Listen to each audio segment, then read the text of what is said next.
Hi guys, this is Pythia Serpentis, and today I'm going to be discussing the Melanie Methany case. Melanie Methany went missing in 2006. That was 13 years ago. She was last seen dropping off her young children at their daycare at 8 a.m. In this chart over here, we have our first house ruled by Leo. The first house always rules a missing person unrelated to the astrologer. So we're going to look at the sun and see how the sun's doing because the sun represents Melanie in this reading. So Melanie is described as having a thin frame and a harmless, innocent disposition by William Lilly. She may have been struggling to find her calling or obtain her goals. Lilly says this position gives her ingenuity but poor judgment. Because the sun has no essential dignity, it's considered peregrine, which William Lilly refers to as wandering shiftlessly, lost, or in an unfamiliar environment where she does not feel comfortable. The sun is in the 12th house of deceit, betrayal, mistaken ways, and sorrow. This house also rules secrets, secret enemies, captivity, and bondage. In abduction charts, we often see this house active, and I do suspect Melanie was abducted and that she was robbed. It is likely this was a planned act. Going further, the 12th house rules unexpected misfortune, plots, and kidnapping and ambushes. This house rules drugs and addiction as well and may indicate that those kinds of themes are at play. Procyon is with the sun in this chart. It's a fixed star and it rules wealth through violence, yet it rules good fortune as well. Chinese dubbed this star Nanho, which translates into English as the southern river or a place of water. Associated with vigorous activity verging on violence, the myth describes two sisters who tried to follow their brother across the sky, and when they came to the great sky river, the Milky Way, they both entered the river and attempted to swim across, but only the older, stronger sister was able to cross, leaving the weaker, weeping sister behind, and she remained weeping on the northern bank of the river, defeated by its strength, connecting to its widespread association with danger through drowning and floods. The myth may be very ancient, and in July, the position of Mercury in this chart was eclipsed. Mercury rules information, and it will be interesting to see if anything new surrounding the case will emerge. I certainly hope so. So the sun lets off a square to Jupiter, which results in wasted property, damage to the reputation due to errors in judgment or overconfidence. It's an unfavorable time for lawsuits, and self-indulgence may bring financial issues. Now, regarding a location, that's the most important thing, right? We're looking for Melanie. It matters what happened to her, but the most important thing is to bring her home to her family. And the 12th house in regards to location rules anything to do with fluids or oil, such as oil fields, wells or tanks, the sea or bodies of water. It rules large animals such as cattle and livestock, so these things might be nearby Melanie, and it would indicate that Melanie is well hidden out of sight near a place of confinement, such as a hospital, a prison, a rehabilitation center, etc. The direction of Cancer is north. It rules bodies of water, rivers, the sea, and ponds. It can imply she's near fluids or a body of water. Because Jupiter, the 8th house ruler, lets off a square to the sun, it is a sign Melanie may have possibly passed. Mars in the 1st house is another indicator of violence or death. The path of fortune with the lot of death is another indicator Melanie has passed. The Lord of the 8th, Jupiter, in the 4th house is another sign of death. In William Lilly's Christian astrology, he claims distance can be judged by taking the Lord of the hour, which is Saturn in this chart, and Melanie's planet, the sun, and then you subtract the number of degrees between the two, and that gives you mileage. So she would be roughly 15 to 16 miles away from where she was last seen if this distance method is valuable and reliable. So, one thing I wanted to discuss in regards to Melanie is Mars, the ruler of the fourth house. Now, the fourth house rules outcomes in the grave, so I think it's really important to examine Mars. Another thing that makes Mars really important is that Mars is in the first house. So let's take a look at what we've got regarding Mars. So Mars is with a fixed star called Alphard. And according to Ptolemy, its stars are like Saturn and Venus. It's said to give emotional and a passionate nature, threatened by great troubles, and to cause some interest in shipping. So maybe we're looking at an area where shipping and receiving might be nearby. It brings about strong passions, a lack of self-control, immorality, revolting deeds, and a sudden death by drowning, poison, or asphyxiation. With Mars, it brings trouble and scandal through love affairs, attachment to a married person. It's bad for childbirth, and a woman would be liable to miscarriage or death with Mars being with this star. There is a danger of serious accidents, danger of death by drowning or poison. There is a measure of influence of Venus and Neptune, and this combination is of a disadvantage in most cases, particularly in matters connected with poison, which are accentuated very badly. So there's like blood poisoning, murder by poison, attempts of poison, poisoned hatred in women, gas poisoning, danger to life by the wrong use of drugs or an overindulgence in good living, smoke inhalation, and a danger of suffocation. This star is especially dangerous with Mars, as it is in this chart. A poisoning is also possible in relationships between a man and a woman or a marriage.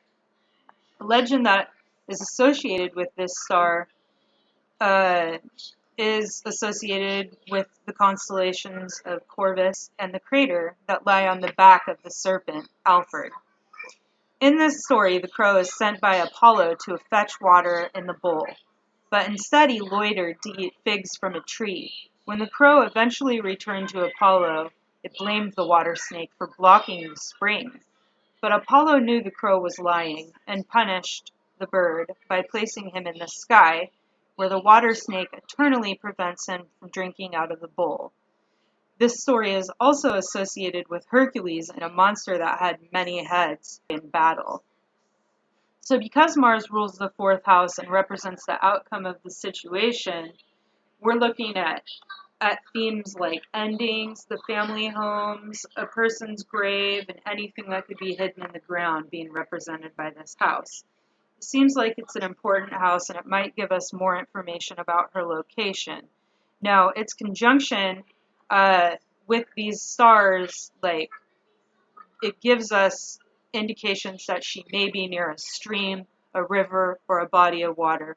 That's a very strong theme in this reading. The direction of the sign of Leo is east by north. And when the fourth house significator is a fire sign, William Lilly says that the location would be near a boundary, like a county line, the boundary of another town, a wall, or a partition. Judging by the directions given by the signs in this chart, it seems like Melanie is either directly north or east by north. In this chart, the ascendant is conjunct Saturn, and with Mars being in the first house as well, we may come to find she was robbed, or that the nature or reasoning behind this crime was financially motivated somehow or surrounded money. Mars rules force, aggression, arguments, and heat.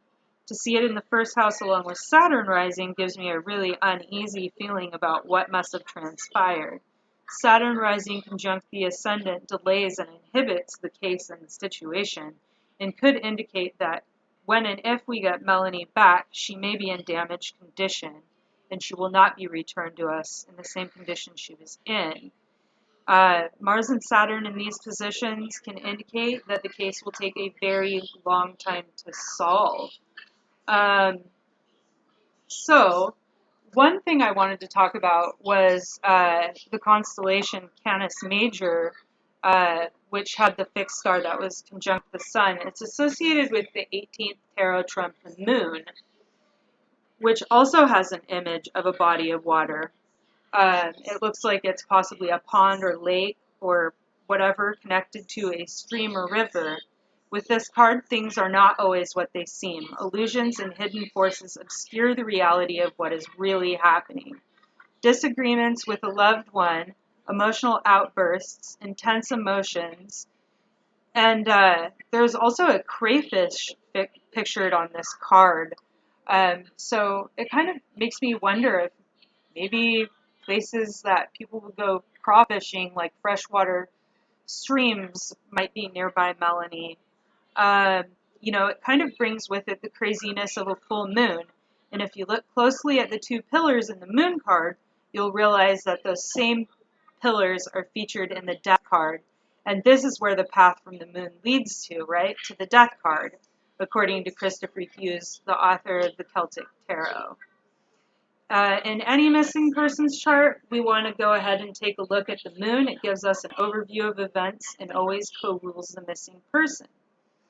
So in this chart, we have the moon sextile Mercury, which can bring trouble in connection with travel or education.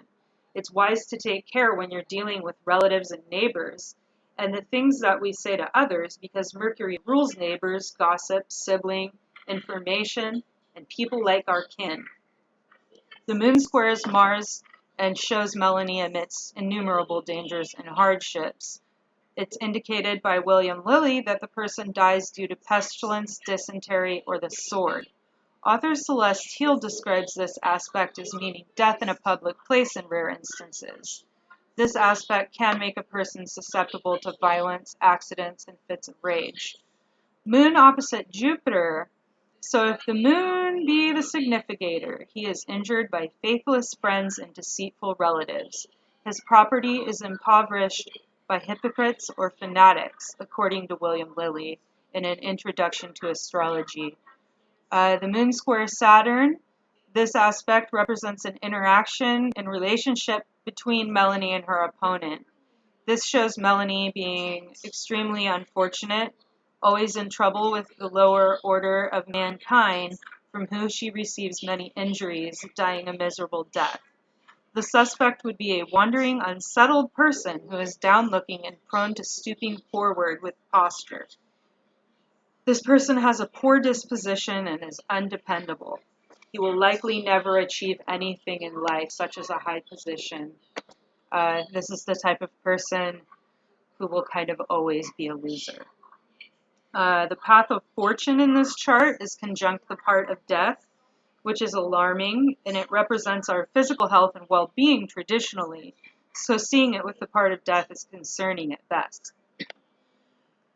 Another thing I wanted to discuss was Mercury. Mercury is conjunct the Sun in the 12th house in this chart, retrograde,